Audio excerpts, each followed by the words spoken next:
Welcome to Marin Voices and Views. I'm Peter B. Collins with Larry Strick, and we're delighted you're watching.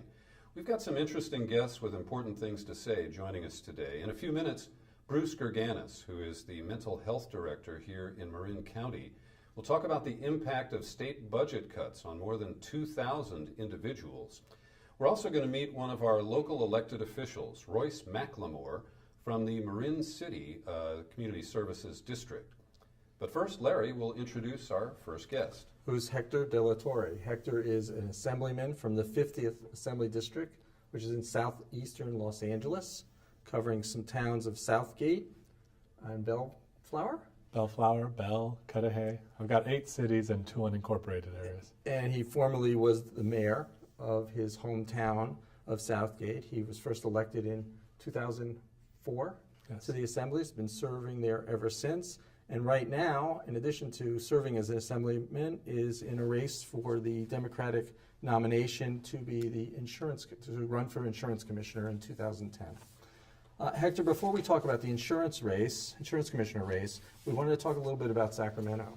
And you can't talk about Sacramento without talking about the budget. It's been a problem for the last couple of years. In the last year, you've cut billions of dollars. The governor wants to get $7 billion from the federal government, which seems to be a prayer at this point. How about a mirage? Or a mirage. and if he doesn't get the $7 billion, A movie. what are we going to do? I mean, what is there a plan B or a C or D, or where are we these days? Well, I think it's important to understand the context of where we are. In this fiscal year, the one that we're in now, which is from July of 09 till June of 2010, the total budget is the equivalent of the budget we had in 2002. So we have wiped out 7 to 8 years of progress in the state of California in 1 year. That's why these cuts were so devastating when you think about turning back the clock that far back, despite population growth, despite caseload growth, despite increases in school attendance, for example. We're back in 2002. So those decisions were very, very difficult, but in light of the fact that the money just wasn't coming in because of the economy, we had to make the cuts. We are about to engage in another $21 billion adjustment for the next 18 months. So that's the rest of this fiscal year through June, and then all of the next fiscal year. That will probably take us into the late 1990s in terms of an equivalent general fund budget. That is what we're facing. That is how difficult it has been for us to try to square that circle. In terms of the federal money or any of these other issues, we're going to have to work it out somehow. We're going to find money where we can and try to package something together that minimizes the damage as best we can, and just try to survive until the economy picks up next year or the year after that. Do you think the Democrats are going to accept the notion of an all-cuts budget again? Because the governor has failed in his role as a leader of his own party. Don Parada, the former Senate leader on the Democratic side, famously said that the governor is a leader with no followers. And last year, the Democrats supported these propositions that were put up in the special election in May, and voters soundly rejected them. Now, the message taken away from that is that voters don't want tax increases. I disagree. I think the message from voters was, do your job, legislature, and fix this problem with a combination of reasonable cuts, elimination of waste, but also when we need to raise money to protect our investments in higher education and in K through 12, for example, that's something where we've got to step up and do it. Absolutely, and I agree with the message that was sent last year in that election. There were cuts on the ballot that the voters rejected. There were 2 or 3 ballot measures that had cuts in them, and the voters rejected those too. So they rejected everything. They rejected cuts, they rejected taxes, and I agree, they wanted us to take care of the problem. It is important to note that last year in February, we did have tax increases, about $12 billion over the next couple of years, which are part of our baseline budget.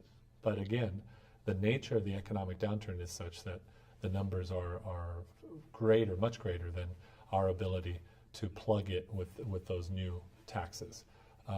In terms of what I do on a day-to-day basis, I chair a new committee called the Accountability and Administrative Review Committee. As a Democrat, it's a little unusual to be doing this, but I feel like a Democrat has to do this. A Democrat has to find efficiencies and savings in state government agencies, state programs, because I'm the one who cares about those programs. I want those programs for the majority of the people of California. And so if we're misspending money somewhere or not being efficient in the way we run things, then that is costing us the ability to provide those programs and those services to the people of California. I'm very proud of this committee. Every vote, every recommendation that we've made out of that committee has been bipartisan. There's no other committee that can say that they've had that kind of record. Every 2 weeks, we have a hearing where we look into some state agency or some program that is being run inefficiently. And we find savings and we find efficiencies. Now, I've been really, I've known you for several years and been watching you in the legislature. And one of the things that I've been most impressed with was one of the bills that you've carried in 2 different sessions that went through and passed twice that had to do with rescission of insurance policies. Absolutely. That's just something that I felt very strongly about. This is when insurance companies you get sick, and then the insurance company finds something wrong with you, some pre-existing condition, quote unquote, that you didn't tell them about on the application. They take that as an excuse to dump you when you're sick. You have examples of people who broke their ankle when they were 18 and then they're in their 40s, get cancer, they get dumped by their insurance company, and they don't have any recourse at that point. So I thought this was absolutely heinous for the insurance companies to be doing this. I wrote the legislation that would block them from being able to do that. Again, got Republican votes in the Assembly and in the Senate on this bill. Very tough bill. Lobbied just as hard on a California scale as what we're seeing back in Washington, D.C. with health reform. And I was able to beat them in the legislature, and then Governor Schwarzenegger vetoed it both times. Right. Now, one of the early indicators is the recent skirmish over Jim Beal's proposal to raise the tax on alcohol. Mm-hmm. I love California wine. I'd be happy to pay an extra 10 cents a drink to help balance the budget here in California. Yet even a sin tax like that couldn't win the votes that we need. Well, you're misinterpreting the vote. There was a willingness to increase the tax. The Assembly member's bill, however, dedicated all that money to a specific program.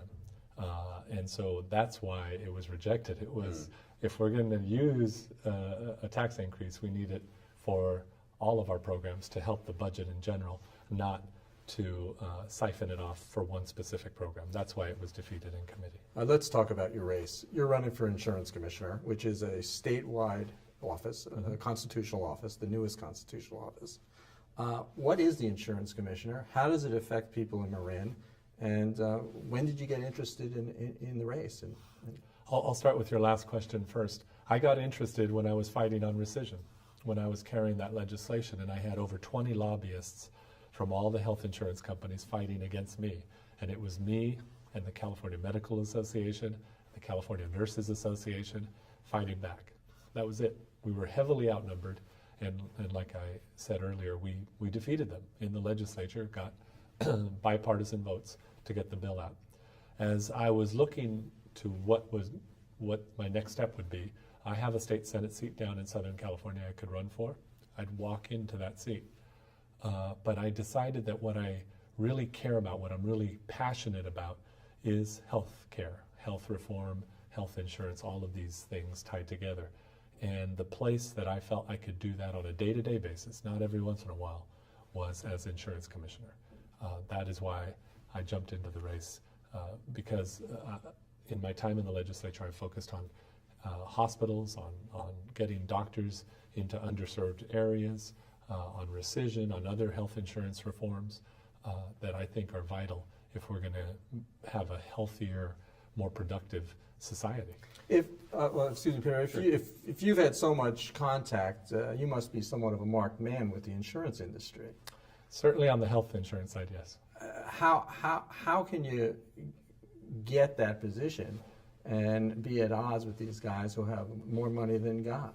Well, I think the whole reason why we have an elected insurance commissioner as opposed to an appointed one, which is what we had until 1990, is because the voters want to have someone who is accountable to them, not accountable to a governor, not accountable to some bureaucracy. They want someone who is accountable to the general public on something as vital as insurance. You think about it, other than your mortgage, the most money that you put out every month is to insurance. Whether it's your auto insurance or your life insurance or your health insurance, you're paying insurance companies left and right. And you need to have an advocate there who has not just doesn't talk about taking on the insurance companies, but in my case has done it, has taken on the insurance companies and beat them at their own game.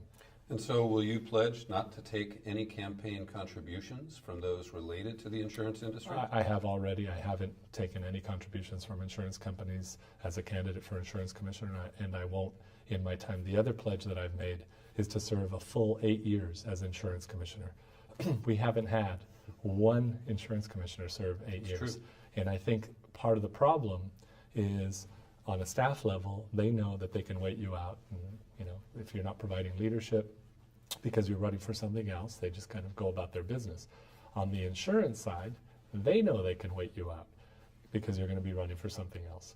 And so I want on day one for them to know that I'm going to be there 8 years. I'm going to be on them day in, day out, so that people get what they pay for. That's what we expect out of an insurance commissioner. And tell me what your thoughts are about the incumbent, Republican Steve Poizner. You just made an indirect criticism because he is using it clearly as a stepping stone to run for governor. Yeah. He's a very wealthy guy who helicopters to work in Sacramento on a regular basis.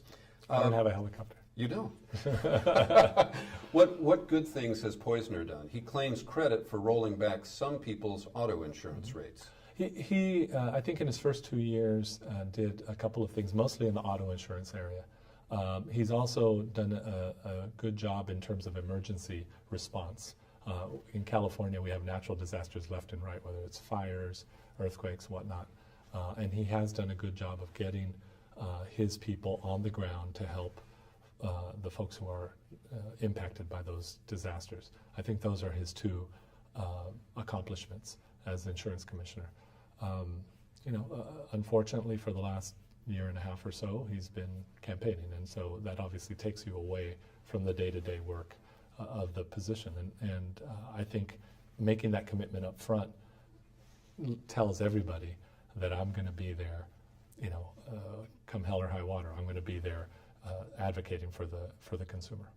You just mentioned before our chat about the health insurance industry in California being duly regulated, mm-hmm. regulated by a variety of different regulatory boards in California. And you also said the insurance industry uses that to play the boards against each mm-hmm. other. Is that just going to go on forever, or is there a way to coordinate this? I've been looking at this issue. What you're referring to is HMOs are regulated outside of the Department of Insurance by the Department of Managed Healthcare. It's just a freak occurrence that took place because DMHC was created after the Department of Insurance was taken independent, so to speak, by the voters with Prop 103. So HMOs are regulated outside. Every other health insurer is regulated inside. I think it's important to have one regulator. You need to know who the boss is. And every insurance company is in both places. So they play one off the other. They'll say, oh, over here they're letting us do this, and you're telling us we have to do that. They always will go for the least common denominator. 40 states have unified regulation of health insurance, and I think California needs to be one of them as well. How do we protect consumers from the power of the insurance companies? And just as an example, many of us are afraid to file a claim, even for a simple homeowner's issue, because we're afraid of either being canceled or having the rates jacked up. How do we ensure fairness? Because we pay every month to these insurance companies, and we're entitled to make claims. Yet we fear that we're going to be penalized for using the coverage that we've bought. Unfortunately, certainly in the current administration, and in some of the other insurance commissioner administrations, they have not seen their job as being an advocate for the consumer. And I think that's wrong. I think clearly that when the voters voted for Prop 103, they wanted to have someone who was accountable to them. And that means the consumer. That means the insurance commissioner has to be a consumer-friendly agency. And that means taking complaints from consumers when they're not getting what they think they deserve. And it also means writing on the insurance companies to let them know, we're watching. We know that you have all these policies and you have to remain in business in order to take care of the large losses, but on a day-to-day basis, your customer service is what you owe the public, not unlike public utility companies. We make PG&E in Southern California Edison and Sempra answer to the public, and they have standards that they have to meet in terms of their consumer treatment. And so we have to make sure that we have that at the state insurance level as well, not just in the utilities. I think it's only common sense. Sounds right. Because it seems to me that as I look at the insurance industry from my small little office and my small little view, they believe in money in and not money out. Mm-hmm. On a daily basis, they're saying no, no, no. And one of the difficulties and one of the things that people don't understand is it's not that you have a right to make or inherent right to make a claim, it's the contract. You're in contract with them, and if you have a legal obligation that is insured, they need to pay it. And if you have a claim that they need to compensate you for, they should pay it. Absolutely, it's in black and white, and that's again, the insurance companies need to know that the insurance commissioner is there watching over their shoulders to make sure that that's happening on a day-to-day basis, that the consumer is getting what they paid for. So how do you like running a statewide race? It's different. Having run at the local city level where I walk door to door and covered probably 60% of my city of over 100,000 people, to running for the assembly where I still walked quite a bit, probably 35 to 40% of my assembly district, which is almost 500,000 people, to this where there's no way I could go door to door statewide. So reaching out to people in organizations, clubs, different places where people belong to in groups has been the unique transition for me to be in San Diego one day or Marin or San Jose or LA. I'm bouncing around all over the place, so it's hard to feel connected to any one place. But the great thing is insurance, again, is something that touches everyone. And they all have stories or situations that they're concerned about, and the insurance commissioner, as a statewide elected official, is accountable to everyone on these Hector issues. DeLaTorre, candidate for insurance commissioner, assemblyman from Los Angeles County, a Democrat. Thanks for joining us today. Thank you. Welcome to Marin.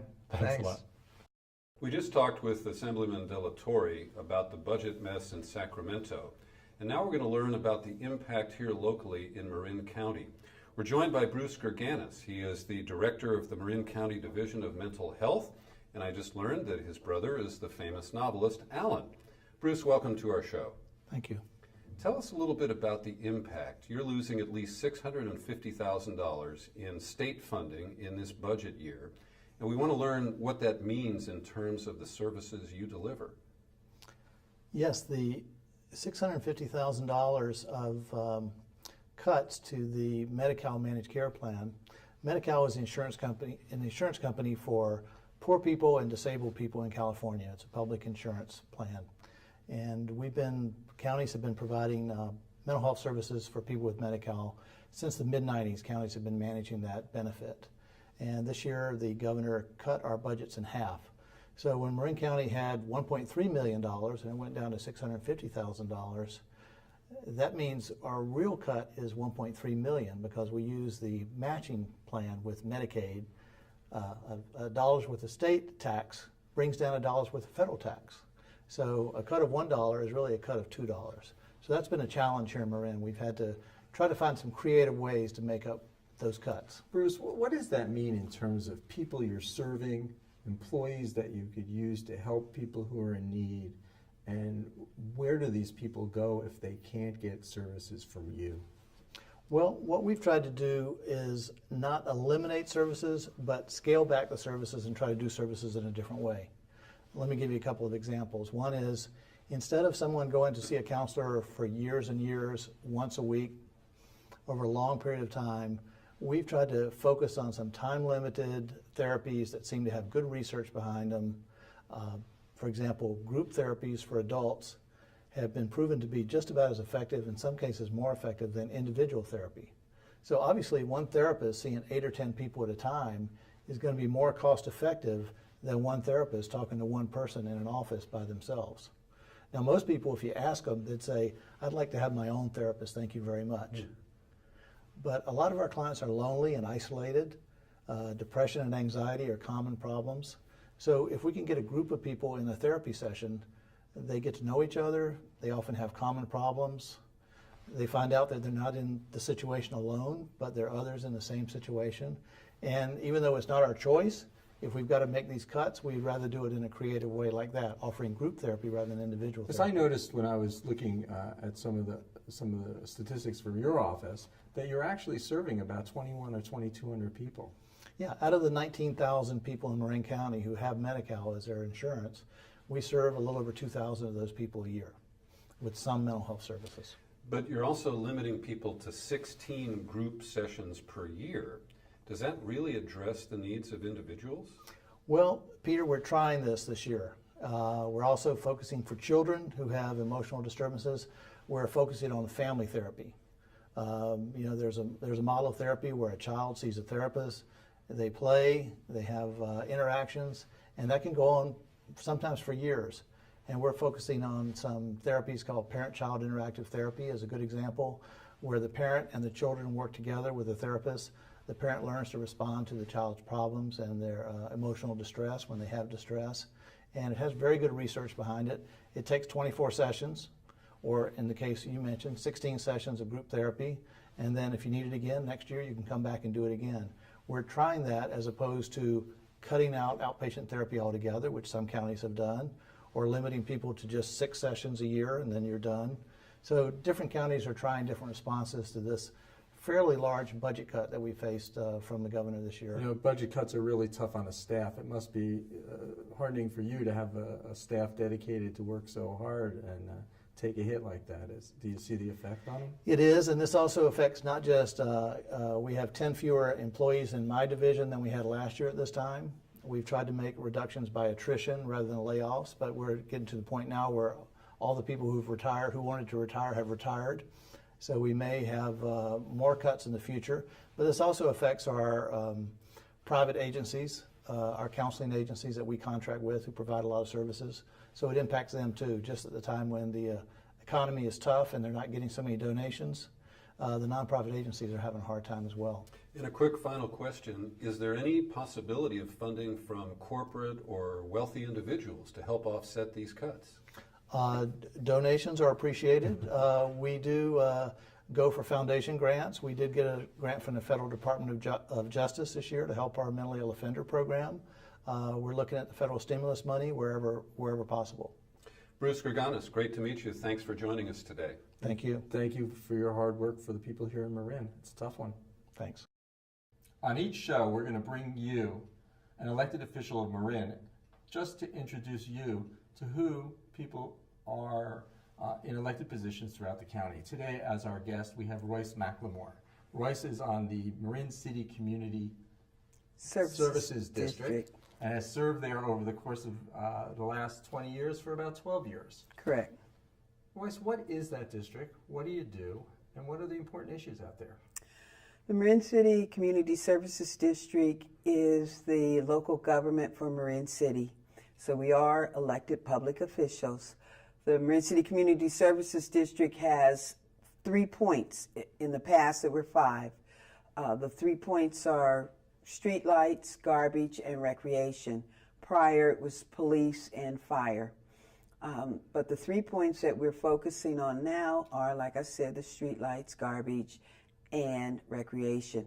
Recreation is our main project, hands-on, to provide recreation for the Marin City community. And I'm sorry, Peter, do you have facilities there that are open to the public and classes, for example, or other types of activities? Yes, we have a recreational facility that I must say is in much need of dire repair, which is one of the main things that we're going to be doing for the next year in terms of renovating and upgrading our local recreational facility.